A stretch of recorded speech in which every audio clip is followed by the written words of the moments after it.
Episode 2, Part 4. The airplane continued its long journey across the sky. Adam looked out of the window in amazement. The white clouds stretched as far as he could see. The sun was shining brightly above them.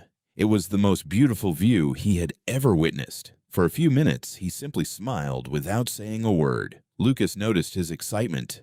"Is this your first flight?" he asked. Adam laughed. "Yes, it is." Lucas smiled. "I still remember my first flight. I was nervous too." Soon the captain made an announcement. "Good afternoon, ladies and gentlemen. Welcome aboard. We are now flying at an altitude of 37,000 feet. The weather is clear, and we expect to arrive in London on time." Adam understood almost every word. A year ago, he could hardly understand a simple English conversation. Now he was listening to announcements on an international flight. He felt proud of himself. A flight attendant came with food and drinks. "Would you like chicken or pasta?" she asked. Adam answered politely. "I would like the chicken, please." "And something to drink?" "Orange juice, please." "Certainly. Enjoy your meal." Lucas smiled. "You speak English very naturally." Adam replied, "Thank you. I still have a lot to learn." After lunch, the passengers began talking quietly.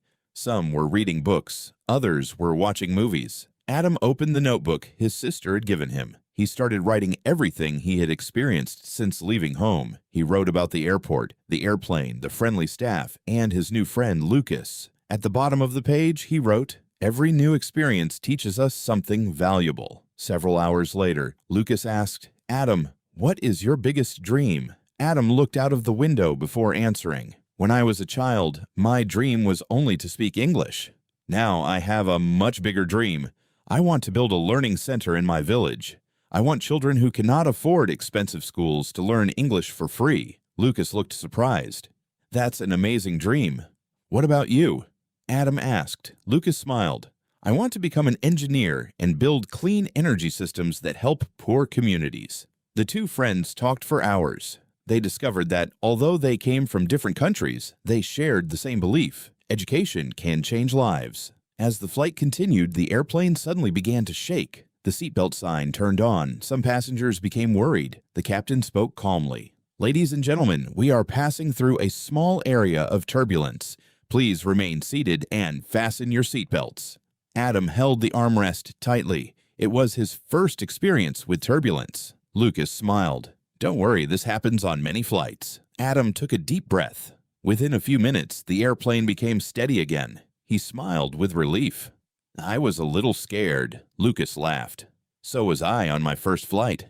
As evening approached, the sky outside turned orange, pink, and purple. The sunset above the clouds looked magical. Adam quickly took a picture to remember the moment forever. Later, he closed his eyes for a short rest. While resting, he remembered Emma's words. Learning is not only about books. Every journey teaches a new lesson. When Adam woke up, the captain made another announcement. "Ladies and gentlemen, we will begin our descent into London in approximately 30 minutes. Adam's heart started beating faster. He looked through the window and saw thousands of lights shining below. The city looked beautiful from the sky. Roads, bridges, rivers, and tall buildings stretched in every direction. Lucas smiled. "Welcome to London."